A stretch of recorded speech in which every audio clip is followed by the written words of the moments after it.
নবীর সাথে আমাদের কোনো তুলনা নাই, আল্লাহ নবীর আগে পরের কোনো গুনাহ নাই। যদি থাকতো সব আল্লাহ অগ্রিম মাফ করে দিছেন। নবীর আগে কোনো গুনাহ নাই, পরেও গুনাহ নাই, থাকলেও মাফ, কিন্তু নাই। আগে গুনাহও করেন নাই, পরেও করেন নাই। যদি থাকতো আল্লাহ অগ্রিম সব মাফ করে দিস। জামালপুর আশরাফুল উলুম মাদ্রাসা মধ্যপাড়া কালিয়াকৈর গাজীপুর হাফেজ ছাত্রদের পাগড়ি প্রদান উপলক্ষে ও নুরানি তালিমুল কোরআন বিভাগের কোরআনুল করিমের সবক প্রদান উপলক্ষে বিশাল ওয়াজ দোয়ার মাহফিলের প্রধান মেহমান শেখ আল্লামা সাজিদুর রহমান দামাত বরকাতুহু, মহাপরিচালক দারুল আরকাম আল ইসলামিয়া বিবারিয়া ও কো চেয়ারম্যান আল হাইয়াতুল উলিয়া লিল জামিয়াতুল কওমিয়া বাংলাদেশ, বিশেষ মেহমান আল্লামা বাহাউদ্দিন জাকারিয়া সহসভাপতি বেফাকুল মাদারিসিল আরাবিয়া বাংলাদেশ ও মুহতামিম জামিয়া হুসাইনিয়া ইসলামিয়া আরজাবাদ মিরপুর ঢাকা। আমার আগে গুরুত্বপূর্ণ আলোচনা পেশ করেছেন শেখুল হাদিস আল্লামা লোকমান মাজহারি দামাত বরকাতুহুল আলিয়া, প্রতিষ্ঠাতা ও প্রিন্সিপাল জামিয়া ইসলামিয়া মাজহারুল উলুম মিরপুর ঢাকা। আলোচনা পেশ করেছেন আল্লামা নূর হুসাইন কাসিমি রহমতুল্লাহ আলাইহি, সুযোগ্য সাহেবজাদা মুফতি জাবের কাসিমি মুহাদ্দিস জামিয়া মাদানিয়া বাড়িধারা ঢাকা, মুফতি নাজমুল হাসান বিন নুরি, প্রতিষ্ঠাতা প্রিন্সিপাল জামিয়া দারুল আমান রাজার বাড়ি মাদ্রাসা সাভার ঢাকা, মাওলানা আব্দুল খালেক বিন আমিন খতিব আম্বর কটন জামে মসজিদ বাংলা বাজার রাজেন্দ্রপুর গাজীপুর। প্রধান অতিথি জনাব Mohammad Abid Hossain Khan, senior GM Bashundhara group. আজকের মাহফিলের সম্মানিত সভাপতি মাওলানা ফজলুর রহমান, মহাসচিব বেফাকুল মাদারিসিল আরাবিয়া বাংলাদেশ গাজীপুর জেলা শাখা। আরও অনেকের নাম লেখা হয়েছে, সময়ের স্বল্পতায় সকলের নাম পড়িনি। এখানে আমন্ত্রিত সকল মেহমান বৃন্দ সহ উপস্থিত হযরত উলামা একরাম, মুসলমান ভাইয়েরা, বিভিন্ন জায়গায় বাসা বাড়িতে অবস্থানরতা অথবা বিভিন্ন জায়গায় অবস্থানরতা শ্রদ্ধা মা বোনেরা, আল্লাহ পাক রব্বুল আলামিনের দরবারে শুকরিয়া আদায় করছি, আল্লাহ আমাদেরকে এই ওয়াজ মাহফিলে উপস্থিত হওয়ার তৌফিক দান করেছেন বলে আলহামদুলিল্লাহ।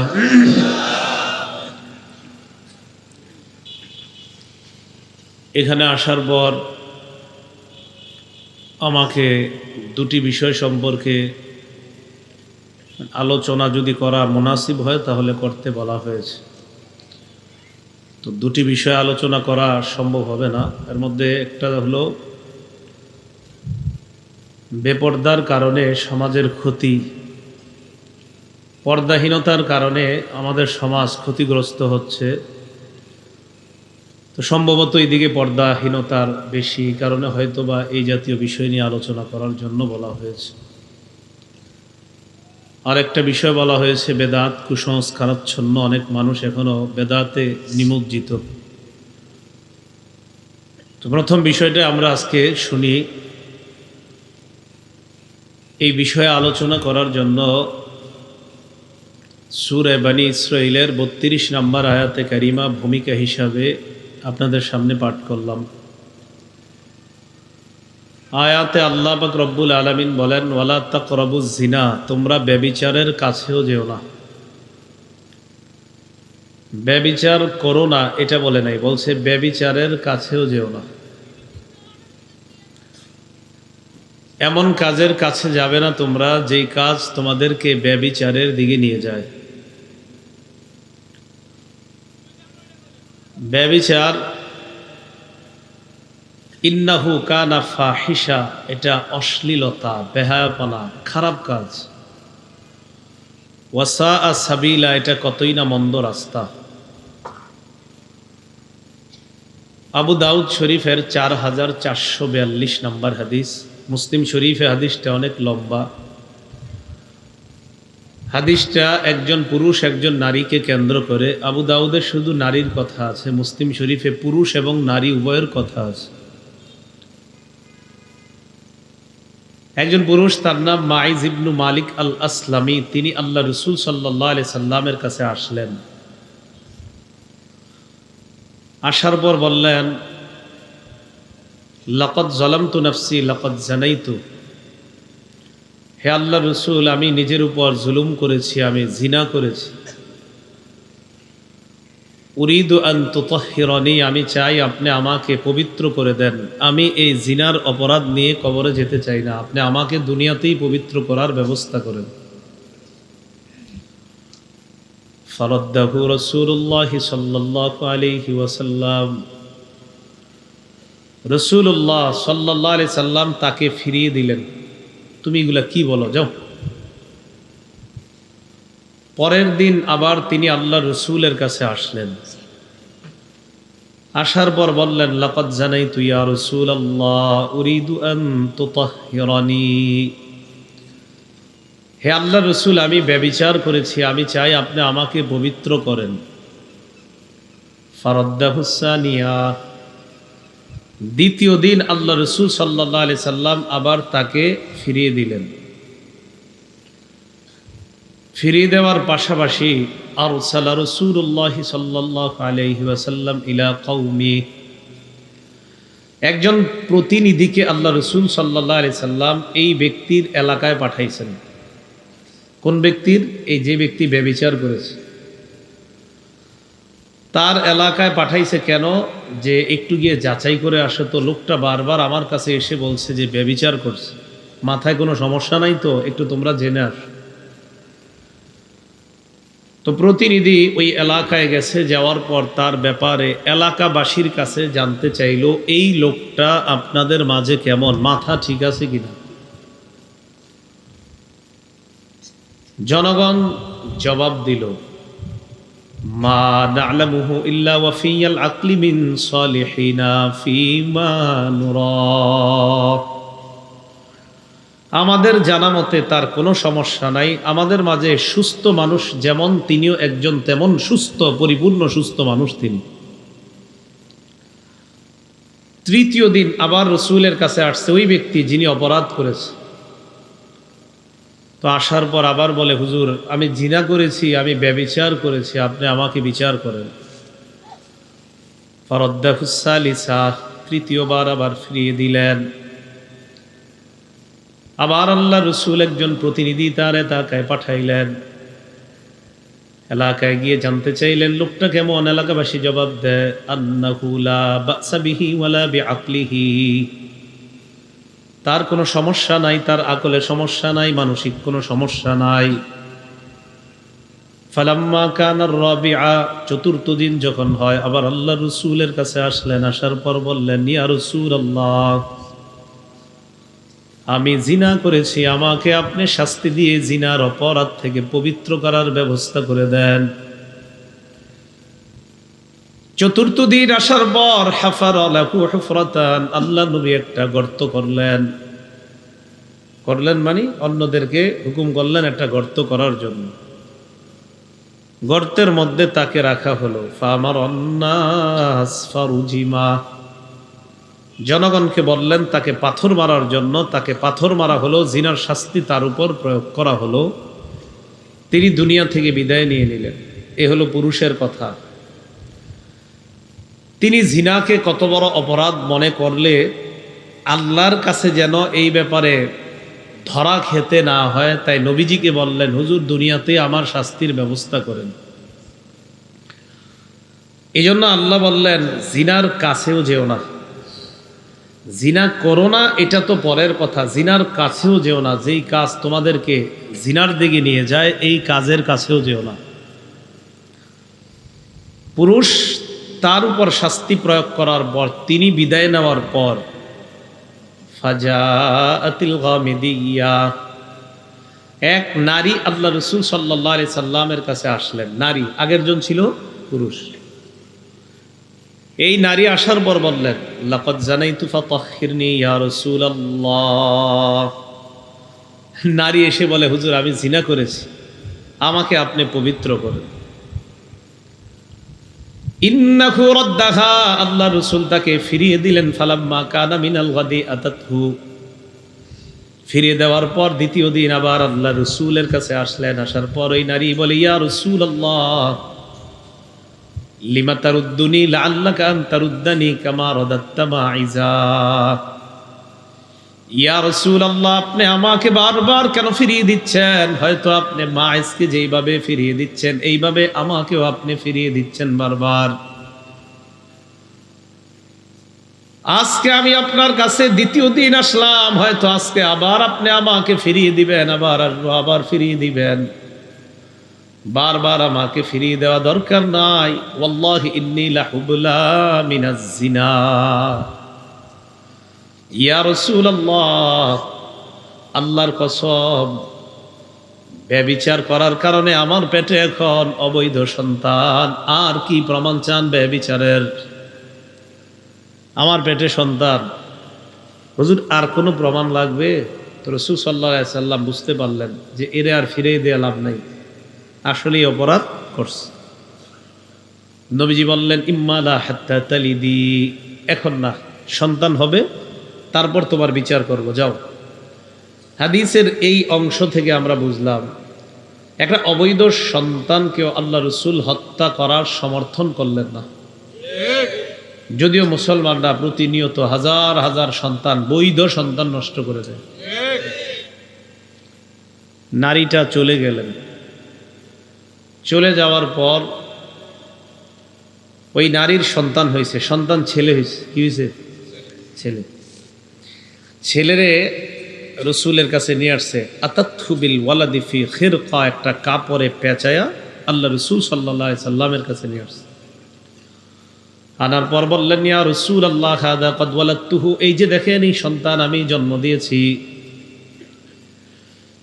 নবীজি বললেন, সন্তান জন্ম দিয়েছ ভালো কথা, আরদিহি হাত্তা তাফতিমি, এখন নিয়ে যাও, দুধ পান করাইবা, দুধ পান করানোর পর দুধ ছাড়াইবা, অন্য খাদ্য খেতে পারবে, এরপর তোমার শাস্তি হবে। হাদিসের এই অংশ থেকে শিখলাম শিশুর অধিকার মায়ের দুধ পালন করা।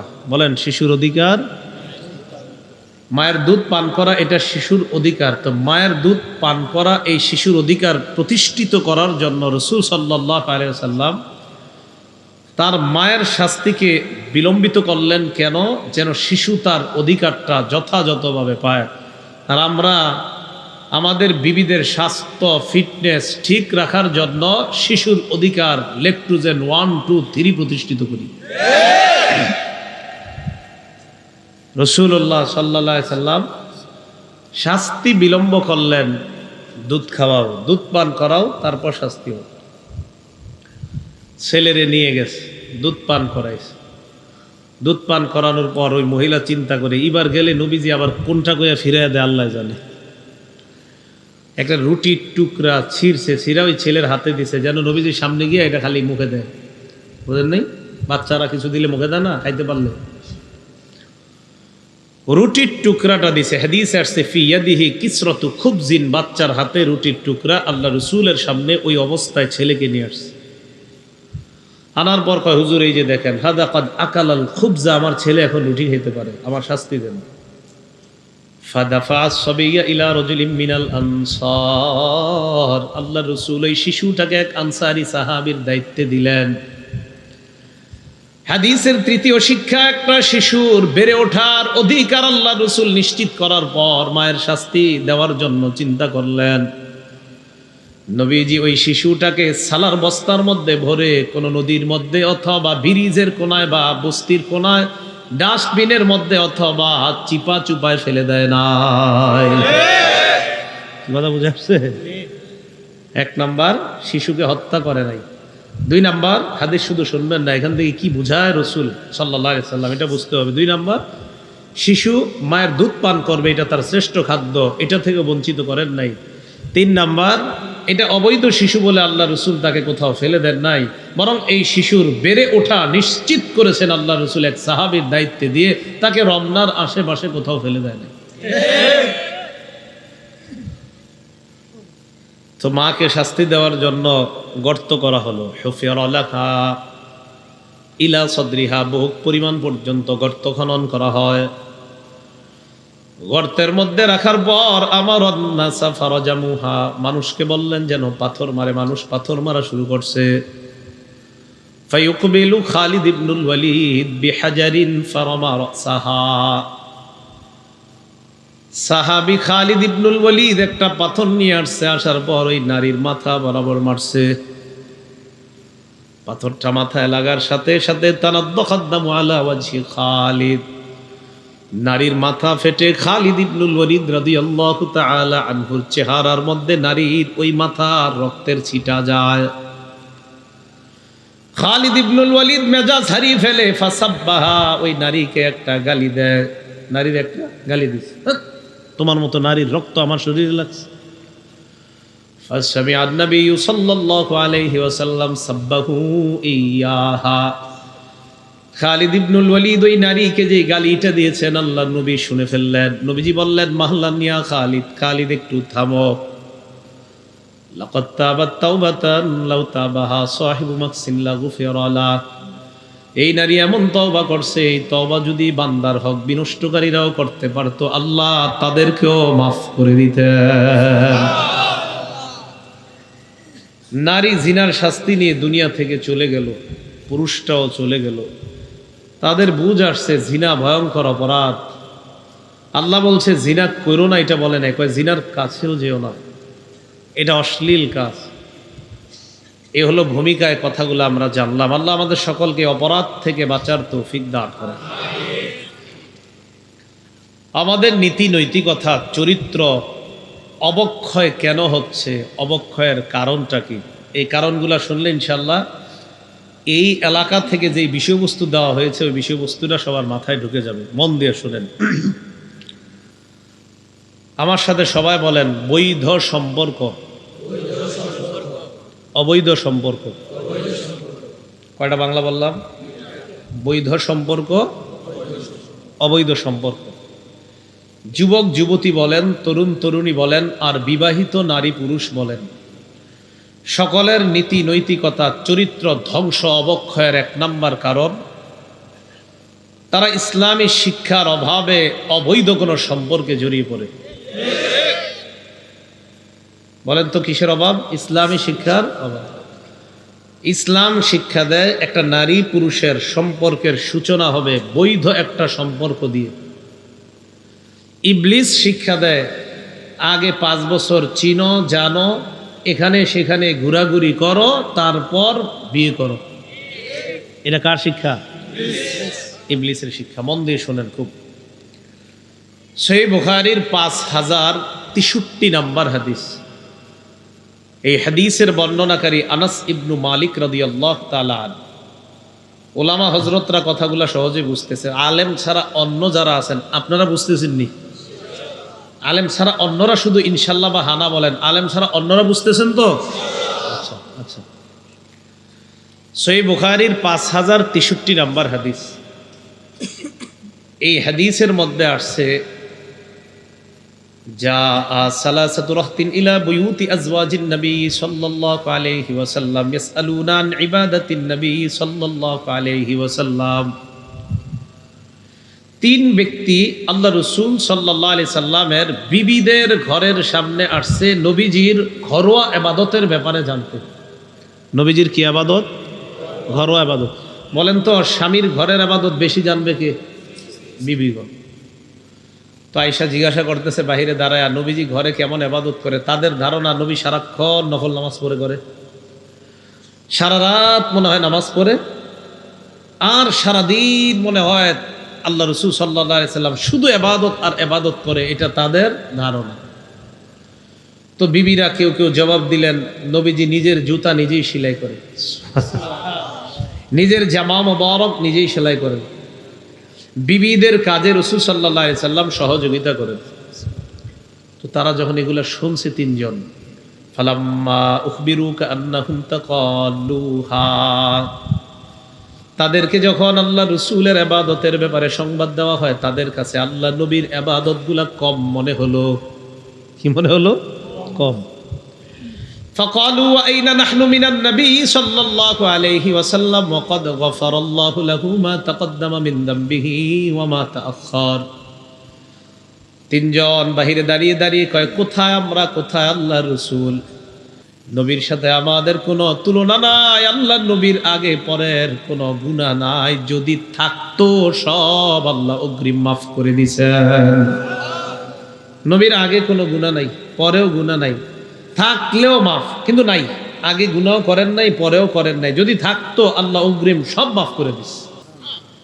তো এই তিনজন কয় নবীর এত ইবাদত দরকার নাই, ওনার তো গুণেই নেই। এই তিনজনের অভিব্যক্তি। ফাকালা আহাদুহুম, তাদের একজন কয় আম্মা আনা ফাউসাল্লিল লাইলা আবাদা ফাইন্নী উসাল্লিল লাইলা আবাদা। একজন কয় আমি সারা রাত তাহাজ্জুদ পড়ব, আমি রাতের বেলা কখনো ঘুমাবো না। একজন কয় উনি সারা রাত তাহাজ্জুদ পড়বে, ওনার কথা হলো সারা রাত জেগে থাকার নামই আল্লাহ, মানে ঘুমাবে না, এটা হলো তার অভিব্যক্তি। ওয়াকালা আখার, আরেকজন কয় আসুমুদ দাহরা ওয়ালা উফতিরু, আমি সারা জীবন রোজা রাখবো, কখনো রোজা ছাড়বো না। ওয়াকালা আখার, আরেকজন কয় আনা আতাজিলুন নিসা ফালা আতাজাওয়াজু আবাদা, আরেকজন কয় আমি নারীদের থেকে দূরে থাকবো, আমি কখনো বিয়ে করব না। একজন সারা রাত নামাজ পড়বে, আরেকজন সারা জীবন রোজা রাখবে, শুধু ফরজ রোজা না, নফল রোজা যত রোজা আছে সব রাখবে, আরেকজন বিয়ে করবে না। ফাজা রাসূলুল্লাহি সাল্লাল্লাহু আলাইহি ওয়াসাল্লাম ইলাইহিম ফাকালা আনতুমুল লাযীনা কুলতুম কাযা ওয়া কাযা। আল্লাহ নবী তাদের কাছে আসলেন, আসার পর বললেন তোমরাই কি তারা যারা এমন এমন কথা বললা? কাহা, আমরাই তারা। এবার আল্লাহ নবী তাদেরকে বললেন শোনো তোমরা, মা ওয়াল্লাহি ইন্নী লা আখশাকুম লিল্লাহ ওয়া আতকাকুম লা, এই পৃথিবীতে যত মানুষ আছে সবার মাঝে আমি নবী আল্লাহকে সবচাইতে বেশি ভয় পাই, আমি আল্লাহকে সবচাইতে বেশি ভয় পাই। উসল্লি ওয়া আনামু, আমি রাতের বেলা নামাজ পড়ি আবার রাতের বেলা ঘুমাই। ওয়া আরকুদু, আমি রাতের বেলা শুই জাগ্রত হই আবার ঘুমাই। আমি রাতে ঘুমাই, আমি রাতে জাগ্রত হই। রাতে কি করি? একটা হাদিস মনে পড়ে গেছে রমজানের ব্যাপারে, বলবুনি? আচ্ছা, সহিহ বুখারীর বর্ণনা 1147 নম্বর হাদিস। সহিহ বুখারীর বর্ণনা 1147 নম্বর হাদিস। আবু সালামা রহমতুল্লাহ আলাইহি আম্মা জান আয়েশা সিদ্দিকা রাদিয়াল্লাহু তাআলা আনহাকে প্রশ্ন করলেন, কাইফা কানাত সালাতু রাসূলিল্লাহি সাল্লাল্লাহু আলাইহি ওয়াসাল্লাম ফি রমাদান। আবু সালামা বলেন, আম্মা জান, নবীজির রমজান মাসে রাতের আমল কেমন ছিল আপনার কাছে জানতে চাই। নবীজির রমজান মাসে রাতের আমল কেমন ছিল আপনার কাছে? আম্মা জান আয়েশা সিদ্দিকা রাদিয়াল্লাহু তাআলা আনহা জবাব দিলেন, মা কানা রাসূলুল্লাহি সাল্লাল্লাহু আলাইহি ওয়াসাল্লাম ইয়াজিদু ফি রমাদান ওয়ালা ফি গায়রিহি আলা 11 রাকাতান। আল্লাহ নবী রমজানে আর রমজান ছাড়া রাতের বেলা 11 রাকাতের বেশি নামাজ পড়তেন না। কয় রাকাত? রমজানে এবং, সবাই বলেন, রমজান এবং রমজান ছাড়া কয় মাস? রমজান ছাড়া কয় মাস? তাহলে রমজানেরটা বাদ দেন, রমজান ছাড়া 11 মাস রাসূল রাতে নামাজ পড়তেন। কিভাবে? আম্মা জান আয়েশা বলেন, ইউসাল্লি আরবাআ, 4 রাকাত নামাজ পড়তেন। লা তাসআল আন হুসনিহিন্না ওয়া তুলিহিন্না, এই 4 রাকাত এত লম্বা করতেন, এত সুন্দর করতেন, এই সৌন্দর্য আর লম্বার বর্ণনা আমি দিতে পারবো না। আমারে প্রশ্ন করো না কত লম্বা ছিল আর কত সুন্দর ছিল। এইভাবে 4 রাকাত পড়তেন, পড়ার পর সুম্মা ইউসাল্লি আরবাআ, আবার 4 রাকাত পড়তেন। সুম্মা ইউসাল্লি বিসালাস অথবা সালাসান, এরপর 3 রাকাত পড়তেন। ইবনে আব্দুল বার এই হাদিসের ব্যাখ্যা করেছেন, 4 রাকাত পড়তেন, পড়ার পর সুম্মা ইয়ানাম, ঘুমাইতেন, ঘুম থেকে উঠে আবার 4 রাকাত পড়তেন, পড়ার পর আবার ঘুমাইতেন। চারে চারে কত হলো? এটা কিন্তু 11 মাসের কথা বলছি, রমজান না, রমজানের আগের 11 মাস। বলেন 4 রাকাত পরে ঘুমাইতেন, ঘুমের পর আবার উঠতেন, উইঠা আবার ঘুমাইতেন, ঘুমের পর আবার উঠতেন, উইঠা সুম্মা ইউতিরু বিসালাস, 3 রাকাত বিতিরের নামাজ পড়তেন। কত হলো মোট? 8 আর 3 তাহলে 11 মাস। এই 8 রাকাতের নাম কি? অন্য কোনো নামাজ আছে 8 রাকাতের নাম? তো 11 রাকাত, এই যে 8 রাকাত, 8 আর 3 রাকাত কত হলো? 11 রাকাত। তাহলে 8 রাকাত 11 মাস কি হবে? তাহাজ্জুদ। বলেন কি হবে? বলে সবাই বলেন কি হবে? আজকে 2টা 3টা বাজে যদি কেউ 8 রাকাত নামাজ পড়েন, কি হবে নাম? তো এই তাহাজ্জুদের নাম রমজানে কি হবে? আওয়াজ দিয়ে কমে গেল। একটু আগে যে নামাজ পড়ছেন এটা কি নাম? না একটু আগে যেটা পড়ছেন কালকে, পরের দিন এটার নাম কি? রমজান মাসে এই নামাজের নাম কি? না না, রমজানে অন্য নাম দেন। তাহলে 11 মাস এশার নাম এশা, রমজানে এশার নাম, তাহলে 12 মাস এশার নাম কি হইল? 11 মাস তাহাজ্জুদের নাম, রমজানে তাহাজ্জুদের নাম, তো 12 মাস তাহাজ্জুদের নাম কি থাকবে? তারাবি 12 মাসের নামাজ না 1 মাসের? এই তো বুঝে আসছে, খালি এনে তো বুঝেন, পরে তো আবার ঝগড়া করেন। কি ঠিক? সামনের থেকে বললেন ঠিক, কি ঠিক? তো এই মাত্র না বললেন 11 মাস এটার নাম বলেন। এই রাত্রে যে 8 রাকাত তাহাজ্জুদ পড়ে এটার নাম 11 মাস কি? না অন্য নাম দেন, লাইট ফ্যান বাতি একটা দেন নাম, নাকি তাহাজ্জুদ? তাহলে 11 মাস যেই নামাজের নাম তাহাজ্জুদ, রমজানে এটার নাম কি হবে? 11 মাস যেই নামাজের নাম ফরজ, ফজর, জোহর, আসর, মাগরিব, এশা, রমজানে এগুলোর নাম পাল্টাবে না, এটাই থাকবে। কেন আপনার আনফরচুনেটলি এই 8 রাকাত তাহাজ্জুদ 11 মাস এটার নাম হয়ে যায় রমজানে আরেকটা? তো এই জন্য কথাগুলা বোঝার চেষ্টা করবেন। একই হাদিস দিয়া একই নামাজ 11 মাস নাম তাহাজ্জুদ, একই হাদিস দিয়া একই নামাজ 11 মাস তাহাজ্জুদ, ওই হাদিসটাই রমজান মাসে অন্য নাম হয়ে যাবে। এটা মানে আমি জানি না এটা কোন যুক্তিতে, কোন আকলে এবং কিভাবে এটা সম্ভব, এটা আমার মাথায় ধরে না কখনো। যদি কোনো অ্যাঙ্গেলেও এটা ঠিক হইতো তাও আমি জানেন না, আমি সব সময় চাই যে ঝগড়া না হোক। কোনো অ্যাঙ্গেলেও যদি এটা বলা যাইতো না যে মাগরিবের নামাজের নামটা রমজানে মনে হয় অন্য কোনো নাম হয়, তাহলে একটা স্রোত খোঁজা যাইত।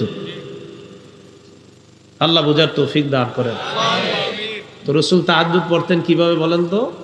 4 রাকাত পড়ে কি করতেন? ঘুমাইতেন, আবার উঠা 4 রাকাত, এরপরে কি করতেন? ঘুমাইতেন। উঠা কয় রাকাত? 3 রাকাত। বিসমিল্লাহ।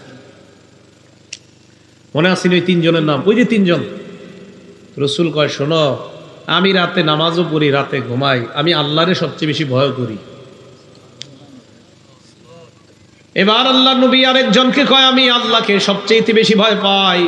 আসুমু উফতিরু, আমি রোজা রাখি, মাঝে মাঝে আবার রোজা ছেড়ে দেই, মাঝে মাঝে রোজা ছেড়ে দেই। সোমবার রাখি, বৃহস্পতিবার রাখি, মাঝে মাঝে আবার রাখি না।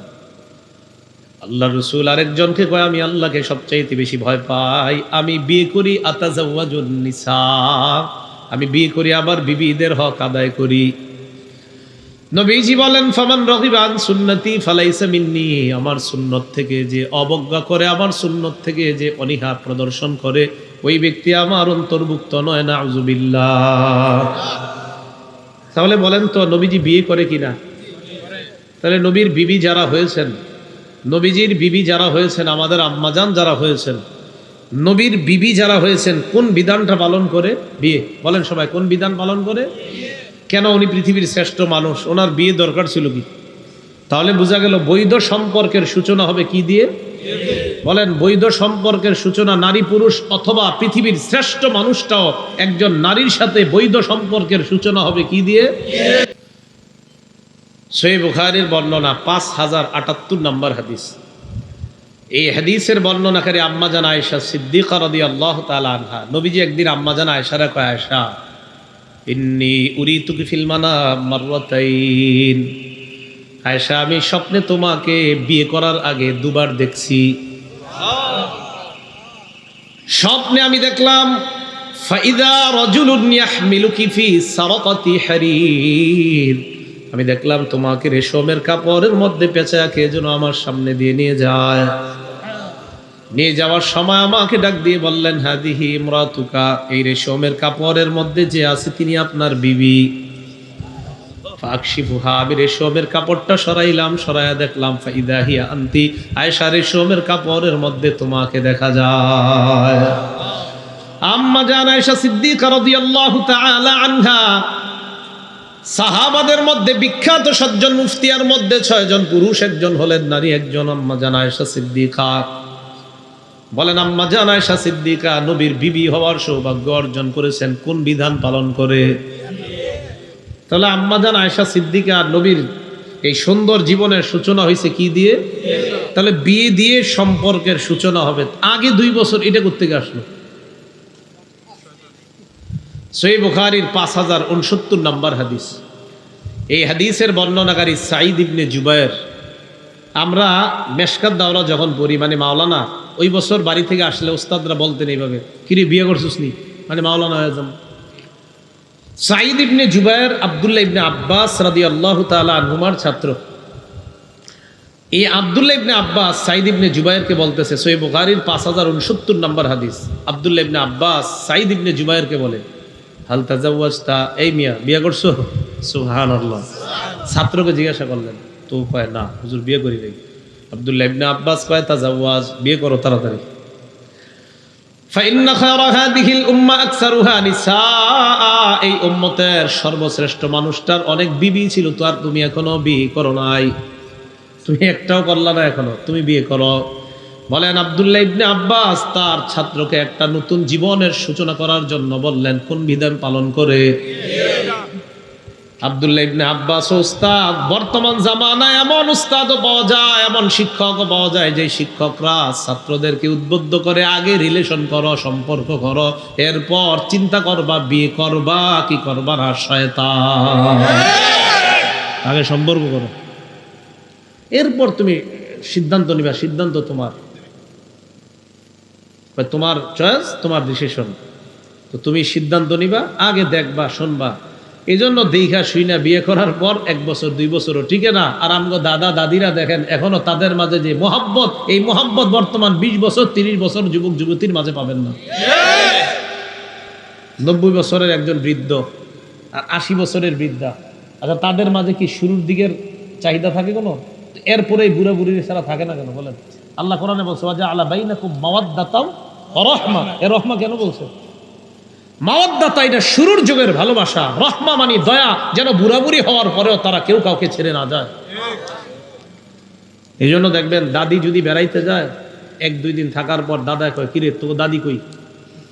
তো যদি আপনি আনতে দেরি করেন 1 দিন 2 দিন, তৃতীয় দিন আবার দেরি, চতুর্থ দিন ওই বুড়া কি করবে? লাঠিটা নিয়ে রওনা করবে ওই দাদিরে আনার জন্য। এখন বলেন তাদের মাঝের এই মোহাব্বত, নিঃসন্দেহে এটা পবিত্র সম্পর্কের ফসল। তাহলে বলেন তো ইসলাম কি শিক্ষা দেয়? বৈধ সম্পর্ক না অবৈধ? অবৈধ। ইবলিস কি শিক্ষা দেয়? আগে অবৈধ সম্পর্ক। আল্লাহ আমাদেরকে হেফাজত করেন। সহিহ বুখারীর বর্ণনা 5066 নাম্বার হাদিস। এই হাদিসটা বলার আগে জানতে হবে বিয়ে করেন নাই কারা কারা, দেখি মঞ্চ আছে হুজুরা তোলেন, সমস্যা নেই। আরেকটা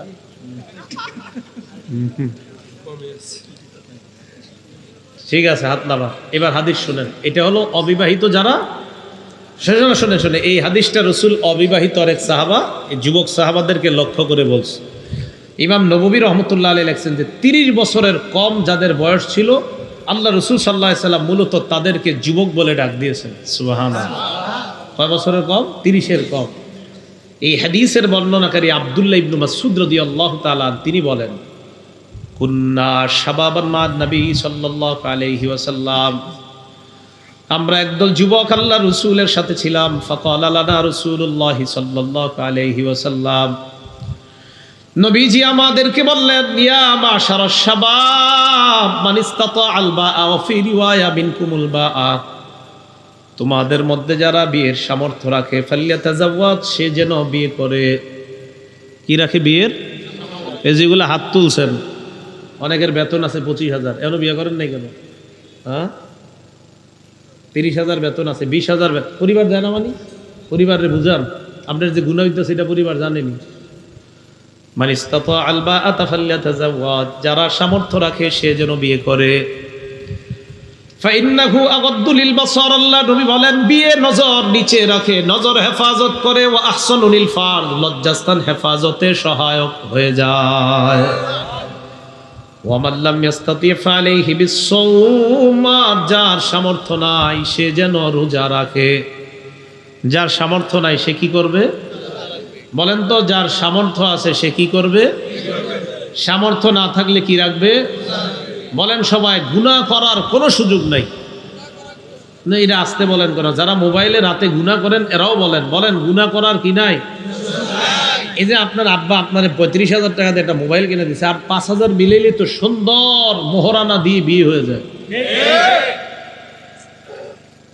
তাহলে বলেন তো যুবকদেরকে রসুল কি বলছে? সামর্থ্য থাকলে কি করো, সামর্থ্য না থাকলে রোজা রাখো। এরা বিয়ের আগে বাইক কিনে, বিয়ের আগে মোটরসাইকেল কিনে, এরপরে হাসপাতালে যায়, পরে আর বিয়ে হয় না, কারণ এক পাত ভেঙে যায়, পরে মেয়ে বিয়ে বসতে চান। আল্লাহ হেফাজত করেন। যারা মোটরসাইকেল চালায় তাদেরকে অ্যাক্সিডেন্ট থেকে আল্লাহ হেফাজত করেন, সকল প্রকার অ্যাক্সিডেন্ট থেকে আল্লাহ আমাদেরকে হেফাজত করেন। তিরমিজি শরীফের 1080 নম্বর হাদিস, ক্বালা রাসূলুল্লাহ সাল্লাল্লাহু আলাইহি ওয়াসাল্লাম আরবাউন মিন সুনানিল মুরসালিন। আল্লাহ রাসূল বলেন সমস্ত রাসূলদের সুন্নত 4টা। বলেন সব রাসূলদের সুন্নত কয়টা? 1 নাম্বার আল হায়া, লজ্জা। 2 নাম্বার তাআত্তুর, সুগন্ধি ব্যবহার করা। 3 নাম্বার সিওয়াক, মেসওয়াক করা। 4 নাম্বার নিকাহ, বিয়ে করা। 1 নাম্বার লজ্জা, 2 নাম্বার সুগন্ধি ব্যবহার করা, 3 নাম্বার মেসওয়াক করা, 4 নাম্বার বিয়ে করা। বলেন তো সবাই, সমস্ত রাসূল কোন নারীর সাথে সুন্দর একটা সম্পর্কের সূচনা করেছেন কোন বিধান পালন করার মাধ্যমে? তাহলে সম্পর্কের সূচনা বিয়ে না আগে 2 বছর দেখাশোনা? আল্লাহ আমাদেরকে বোঝার তৌফিক দান করেন। আমাদের নীতি নৈতিকতা চরিত্র ধ্বংসের 1 নাম্বার কারণ ইসলামী শিক্ষা বলে বিয়ের মাধ্যমে সম্পর্কের সূচনা, আর অনৈসলামিক শিক্ষা বা শয়তান বলে আগে 4-5 বছর চেনা জানা করো। আর শয়তানের কথা মানতে গিয়ে আমরা পদে পদে বিপদে পড়ি। হুজুরদের কাছে গিয়ে পরে কয়, হুজুর বিয়ে করার 10 বছর হয়ে গেছে, এখনো ঘরের মধ্যে শান্তি নাই, অথচ দেখলে মনে হয় এর মধ্যে সুখী মানুষ আর কেউ নাই বাংলাদেশ। এই বেচারা যে এত বিপদে আছে, এটা তার কথা শুনলে আপনি বুঝবেন।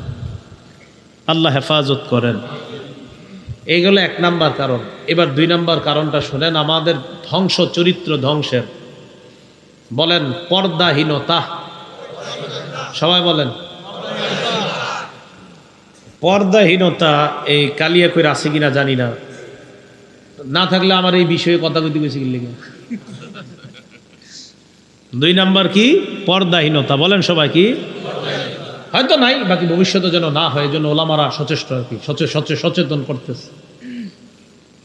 পর্দাহীনতা, এটা হলো 2য় কারণ। তিরমিজি শরীফের 1173 নম্বর হাদিসের বর্ণনা, ক্বালা রাসূলুল্লাহ সাল্লাল্লাহু আলাইহি ওয়াসাল্লাম আল মারআতু আওরাতুন, নারী হলো ঢেকে থাকার জিনিস। বলেন নারী ঢেকে রাখার জিনিস। বলেন নারী ঢেকে রাখার জিনিস।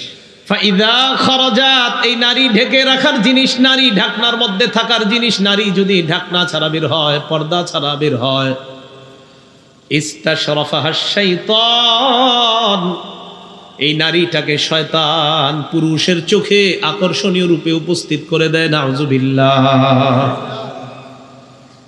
তাহলে পর্দাহীনতার কারণে সত্যি করে বলেন, একটা নারী বেপর্দায় যখন আমাদের সামনে দিয়ে যায়, পুরুষের সামনে দিয়ে যায়, তার মাঝে শয়তান কুমন্ত্রণা সৃষ্টি করার সম্ভাবনা কম না বেশি? আল্লাহ হেফাজত করেন। বলেন আমিন। 3 নাম্বার, বলেন আমার সাথে সবাই, দৃষ্টির অপব্যবহার। কিসের অপব্যবহার? আবু দাউদ শরীফ 4173 নম্বর হাদিসের বর্ণনা। এই হাদিসটা একটু মন দিয়ে শুনেন। যে মা বোনরা কি ওয়াজ শুনতেছে? আলাদা প্যান্ডেল? আচ্ছা আচ্ছা। এই হাদিসের মধ্যে রাসূলুল্লাহ সাল্লাল্লাহু আলাইহি সাল্লাম বলেন, ক্বালা রাসূলুল্লাহ সাল্লাল্লাহু আলাইহি ওয়াসাল্লাম, নবীজি বলেন আল মারআতু আওরাতুন, নবীজি বলেন কুল্লু আইনিন জানিয়া ফাইদা খরাজাত ইস্তাশরাফাহাশ শাইতান, প্রত্যেক কুদৃষ্টি জিনাকারী। বলেন প্রত্যেক কুদৃষ্টি। ওয়াল মারআতু ইযা ইসতাতারাত ফামাররাত বিল মাজলিসি ফাহিয়া কাযা ওয়া কাযা ইয়ানি জানিয়া। আল্লাহ নবী বলেন কোন নারী সুগন্ধি ব্যবহার করে যখন রাস্তায় বের হয়, অন্যের সামনে দিয়ে যায়, নবী বলেন এই নারী এমন এমন, অর্থাৎ এই নারী ব্যভিচারিণী। নাউজুবিল্লাহ। নারী সুগন্ধি ব্যবহার করবে স্বামীর জন্য, নারী সুগন্ধি ব্যবহার করে রাস্তায় বের হইছে, 4-5টা মোটরসাইকেলওয়ালা ছেলে অথবা কোনো যুবক অথবা চা দোকানের সামনে কেউ দাঁড়ায় আছে, এদের সামনে দিয়ে নারী গেছে, তার শরীরের সুগন্ধি পুরুষদের নাকে স্প্রে হয়েছে, পুরুষদের নাকের মধ্যে এসেছে। রাসূল এই নারীকে বললেন এই নারী ব্যভিচারিণী, এই নারী জিনাকারিণী। এ হলো 3 নাম্বার, দৃষ্টির অপব্যবহার। এখন বলেন একটা নারী বেপর্দায় যদি বের হয়, কোন পুরুষের দৃষ্টিকে শয়তান সেদিকে নেওয়ার সম্ভাবনা আছে না নাই? 4 নাম্বার কথা বলা। বলেন 4 নাম্বার কি বলা? কথা বলা। বুঝেননি? যার সাথে কথা বলা হারাম, তার সাথে সরাসরি কথা বলা অথবা তার সাথে মোবাইলে কথা বলা, এটা হারাম। যার সাথে অপ্রয়োজনীয় কোনো কারণ ছাড়া সরাসরি ঘন্টার পর ঘন্টা কথা বলা হারাম। তার সাথে রাতের বেলা মোবাইলে অঙ্কের সূত্রগুলা মুখস্থ কইরা যখন 10:30টায় টাইম দেন তখন ফোনটা দিমু, এই তখন যে আপনি ফোন দিয়ে কথা বলবেন ঘন্টার পর ঘন্টা, এই কথা বলা আপনার জিহ্বার জিনা, পাশাপাশি কানের জিনা, কল্পনার রাজ্যে আসার কারণে কলবের জিনা। সহিহ বুখারীর 6243 নম্বর হাদিস, সহিহ বুখারীর 6612 নম্বর হাদিস। এই দুটোটা হাদিস 6612-এর মধ্যে সংক্ষিপ্ত আছে, আর 6243-এর মধ্যে একটু বিস্তারিত আছে। 6612 নম্বর হাদিসে রাসূল সাল্লাল্লাহু আলাইহি সাল্লাম বলেন, ইন্নাল্লাহা কাতাবা আলা ইবনি আদম হাজ্জাহু মিনাজ জিনা আদরাকা যালিকা লা মাহালা। নিশ্চয় আল্লাহ পাক রব্বুল আলামিন আদম সন্তানের জন্য জিনার অংশ অবধারিত করে দিয়েছেন, জিনার অংশ নির্ধারণ করে দিয়েছেন। এই জিনার পরীক্ষায় আদম সন্তান পড়তেই হবে। নাউজুবিল্লাহ। এবার রাসূল সাল্লাল্লাহু আলাইহি সাল্লামের পুরো ব্যাখ্যাটা দেখেন, সহিহ বুখারীর 6243 নম্বর হাদিস। এই যারা পড়াশোনা করেন না, আপনারা এই হাদিসটা লেখা টেবিলের উপরে টানায় রাখবেন, হাদিসটা লেখা টানায় রাখবেন। প্রত্যেক দিন যখন মোবাইলে গুনাহ করেন, করার আগে হাদিসটা একবার দেখবেন রাসূল কি বলে দেখেন। قال رسول الله صلى الله عليه وسلم العينان تزنيان فزناهما الناظر। নবীজি বলেন, দুই চোখ জিনা করে, দুই চোখের জিনা হলো দেখা। মোবাইলে আপনি ঘন্টার পর ঘন্টা নাটক সিনেমা দেখা, এটা চোখের জিনা। এই জিনা করার আগে একবার আপনি ওই লেখাটা আপনি পড়ে নেন। আল্লাহ নবী কেমন যেন আপনাকে বলছে, উম্মত তুমি এখন যেই কাজটা করবা এটা তোমার চোখের জিনা। হাদিসের অংশটা দেখে নেবেন। তো রাসূল সাল্লাল্লাহু আলাইহি সাল্লাম বলেন, দুই চোখ জিনা করে, দুই চোখের জিনা হলো দেখা। ওয়াল উযুনান জিনাহুমা আল ইস্তিমা, দুই কানের জিনা হলো শ্রবণ করা। দুই কানের জিনা কি করা? শ্রবণ করা। যার কথা শোনা আপনার জন্য হারাম, তার কথা ঘন্টার পর ঘন্টা শোনা এটা আপনার জন্য হারাম। ওয়াল লিসান জিনাহু আল কালাম, নবী বলেন জিহ্বার জিনা হলো কথা বলা। ওয়াল ইয়াদ জিনাহা আল বাত, হাতের জিনা হলো স্পর্শ করা। যার শরীরে স্পর্শ করা হারাম, রেস্টুরেন্টে হোক, রিকশায় হোক, গাড়ির মধ্যে হোক, তার শরীর যদি আপনি স্পর্শ করেন এটা আপনার হাতের জিনা। ওয়ার জিনাহা আল খুতা, পায়ের জিনা হলো হেঁটে যাওয়া।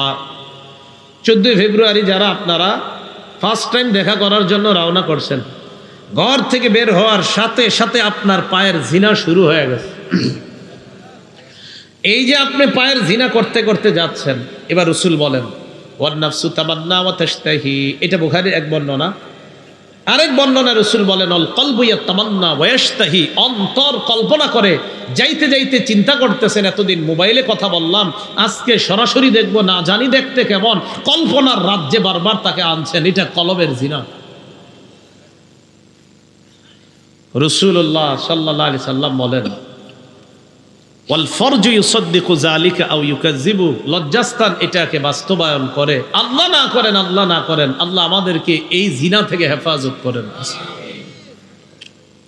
এটা আল্লাহ সূরা বনী ইসরাঈলে বললেন ওয়ালা তাকরাবুজ জিনা, জিনার কাছেও যেও না। দেখা জিনা, শ্রবণ করা জিনা, কথা বলা জিনা, স্পর্শ করা জিনা, হেঁটে যাওয়া জিনা, কল্পনা করা জিনা, এই জিনার কাছেও যাওয়া যাবে না। চেটিং করে আর যা করে, হোয়াটসঅ্যাপে চেটিং করে আর যা করে, যেটাই করে ওইটাও জিনা। চেটিং করে, একজনে বলতো চেটিং, চেটিং তো এখন 6-7-এ পড়ে, এরাও চেটিং বুঝে।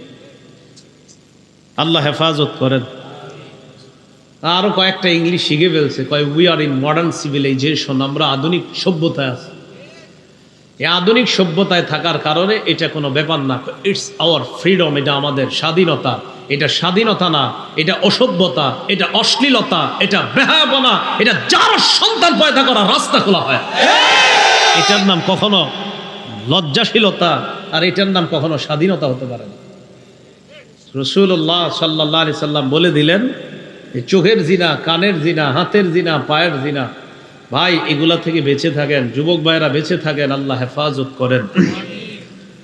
তো বেপর্দার কারণে, বলেন বেপর্দার কারণে এই অপরাধগুলা সংঘটিত হওয়ার সম্ভাবনা কি কম না বেশি?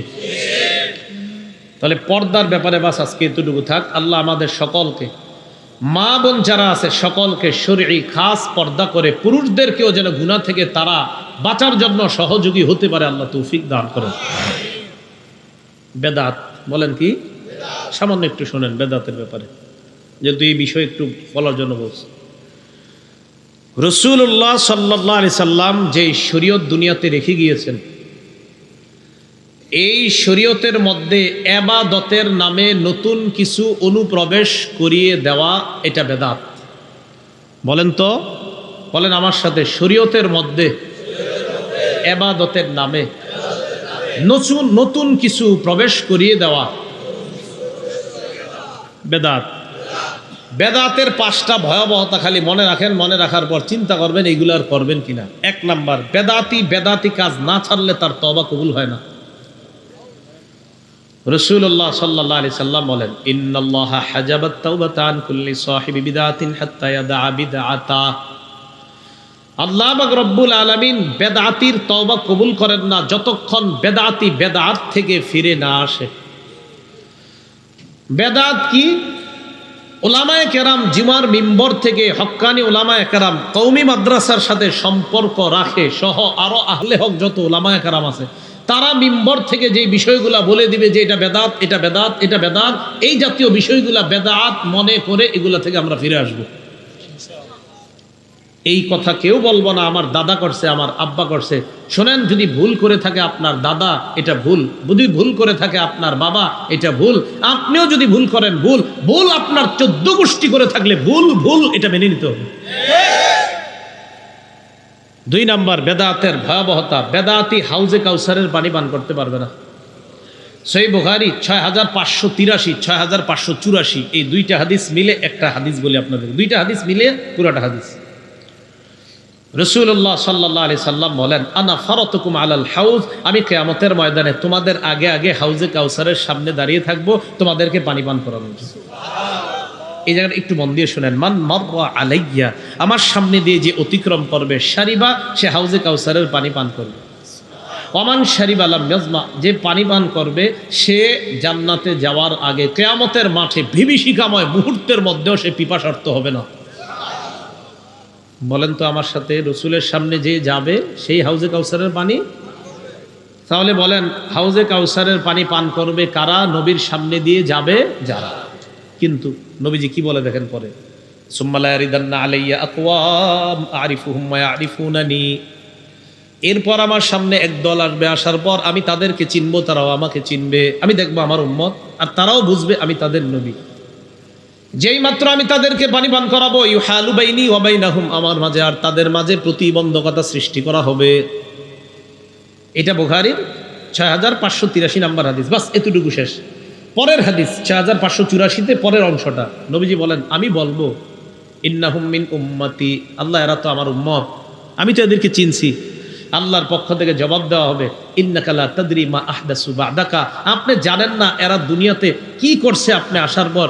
শরীয়তে ইবাদতের নামে নতুন নতুন কত কিছু যারা বানাইছে আপনি জানেন না। নবীজি তখন বলবে, সুহকান সুহকান লিমান গায়্যারা দীনি, আমার শরীয়তকে যে পরিবর্তন করেছে, দূর হও আমার সামনে থেকে, দূর হও। প্রথমে রসুল পানি পান করাইতে চাইলেন, এরপরে রসুল দূরে সরাইয়া দিলেন, পানি পান করাবে না। তাহলে বেদাতি হাউজে কাউসার থেকে বঞ্চিত।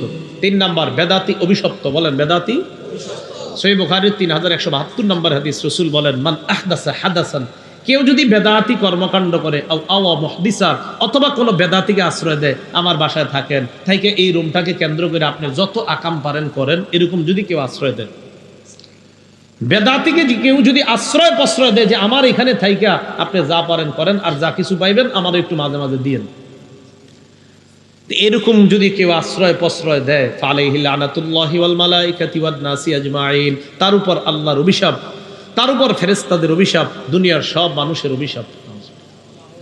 4 নাম্বার, বেদাতের ভয়াবহতা, কোনো এলাকায় একটা বেদাত যখন শুরু হয় ওই এলাকা থেকে একটা সুন্নত উঠে যায়, কিয়ামতের আগে ওই এলাকায় ওই সুন্নতটা আর ফিরে আসে না। আব্দুল্লাহ ইবনে মাসউদ রাদিয়াল্লাহু তাআলা আনহু বলেন, রাসূল সাল্লাল্লাহু আলাইহি ওয়াসাল্লাম বলেছেন যে শোনো তোমরা, ইন্নাহু সায়ালি আমরাকুম মিন বা'দি রিজালুন ইউতফিউনা সুন্নাহ ওয়া ইউহদিসুনা বিদআ ওয়া ইউআখিরুনা আস-সালাতা আন মাওয়াকিতিহা। এমন একটা যুগ আসবে আমার উম্মতের যারা সুন্নতকে নিভিয়ে দিবে। বলেন, সুন্নতকে বেদাত প্রতিষ্ঠিত করবে, সুন্নতকে নিভিয়ে দিবে, বেদাত প্রতিষ্ঠিত করবে। নামাজ শুরু উঠতে পারবে না, সূর্য ডুববে ডুববে, মানে শেষ অক্তে গিয়া কোনো মতে পড়ার চেষ্টা করবে। ফেসবুক চালায় বসে বসে, বিবি কয় নামাজ যান, আসরের সময় আর নাই, মায় কয় নামাজে যা, আসরের সময় নাই, কোনো মতে দেখে সূর্যটা ডুববে ডুবে মোবাইলটা রেখে কোনো মতে অজু করে তাড়াতাড়ি নামাজ। আব্দুল্লাহ ইবনে মাসউদ রাদিয়াল্লাহু তাআলা আনহু বলেন, হুজুর এদেরকে যদি আমি পাই, কাইফা বি ইদা আনা আদরাকতুহুম, আমি যদি এদেরকে পাই কি করব? রাসূল বললেন, লাইসা তাআতুন লিমান আসাল্লাহ। রাসূল তাদেরকে আল্লাহর নাফরমান বলছে। আল্লাহর নাফরমান যারা, তাদের কোনো কথা মানা যাবে না, নাফরমানদের কোনো কথা। রাসূল সাল্লাল্লাহু আলাইহি সাল্লাম বলেন, মাক্তাদা কওমুন বিদআতান ফি দীনিহিম ইল্লা নাযাআল্লাহু মিন সুন্নাতিহিম মিসলাহা সুম্মা লা ইউঈদুহা ইলাইহিম ইলা ইয়াউমিল কিয়ামা। কোনো এলাকায় একটা বেদাত যদি প্রতিষ্ঠিত হয়, ওই এলাকা থেকে ওই পরিমাণ একটা সুন্নত উঠে যায়, সেটা কিয়ামতের আগে আর তাদের কাছে আসে না। আল্লাহ আমাদেরকে হেফাজত করেন। বেদাতের 5 নম্বর ভয়াবহতা, বেদাতির ঠিকানা জাহান্নাম। বলেন, বেদাতির ঠিকানা। রাসূল সাল্লাল্লাহু আলাইহি সাল্লাম বলেন, আচ্ছা, আবু দাউদ শরীফের 4607 নম্বর হাদিস, নাসাই শরীফের 1578 নম্বর হাদিস, ইবনে মাজার 42 নম্বর হাদিস, তিনটা হাদিস মিলে একটা বক্তব্য শুনেন। রাসূলুল্লাহ সাল্লাল্লাহু আলাইহি সাল্লাম বলেন, ইন্নাহু মাইয়াইশ বা'দি মিনকুম, আমার পরে এমন কিছু লোক দুনিয়াতে থাকবে, বসবাস করবে, ফাসায়ারা ইখতিলাফান কাসীরা, তারা প্রচুর মতভেদ দেখবে। বলেন, কি দেখবে? এর একটা শিক্ষা আছে। বলেন, কি দেখবে? এই আমরা দুইজন মতভেদ করি, দেখেন, তাকান আমার দিকে। তারাবি কয় রাকাত? না 8 রাকাত, না 8 রাকাত। তাহলে আমরা দুইজন কি করলাম? বলেন, কি করলাম? রাসূল একটা মূলনীতি বলছে, তোমাদের মাঝে যখন মতভেদ লাগবে তখন কি করবা। এখন আপনারা আমারে বলেন, হুজুর মতভেদ লাগলে কি করব? আপনারা বলেন, মতভেদ লাগলে কি করব? বলেন, বলেন আমার সাথে, রাসূলের মূলনীতি মানব। আচ্ছা, মতভেদ যে লাগবে এটা কে বলছে? নবীজি। তো মতভেদ লাগার পর রাসূল বলে দিয়েছে, তখন একটা মূলনীতি মাইনা নিবা, তাহলে আর মতভেদ থাকবে না। এর মূলনীতি মানবেননি সবাই? রাসূল বলছে, তখন তোমরা আলাইকুম বিসুন্নতি, আমার সুন্নত আঁকড়ে ধরবা। বলেন, কার সুন্নত? আর ওয়াসুন্নাতিল খুলাফায়ে রাশিদিন আল মাহদিয়িন, আমার হেদায়েত প্রাপ্ত খুলাফায়ে রাশিদিন যারা, তাদের সুন্নত আঁকড়ে ধরবা। বলেন তো, মতভেদ দূর করার উপায় কয়টা পাইলাম? নবীর সুন্নত, খুলাফায়ে রাশিদার সুন্নত। বলেন, নবীর সুন্নত, খুলাফায়ে রাশিদার সুন্নত। বলেন, নবীর সুন্নত, খুলাফায়ে রাশিদার সুন্নত। বুখারীর 1129 নম্বর হাদিসে পাই, নবীজি তারাবি পড়াইছে 2 দিন বা 3 দিন সাহাবেদেরকে। কয় রাকাত? নাই। বুখারীর 1129 নম্বর হাদিসে পেয়েছি আমরা, রাসূল সাল্লাল্লাহু আলাইহি সাল্লাম সাহাবাদেরকে 2 দিন বা 3 দিন তারাবি পড়িয়েছেন। কয় রাকাত? এটা হাদিসে নাই। তাহলে সুন্নতে তারাবি পাইলাম, নবীর সুন্নতে কি পাইলাম? কয় রাকাত পাইছি? নবীর সুন্নতে কি পাইলাম? রাকাত সংখ্যা পাই নাই।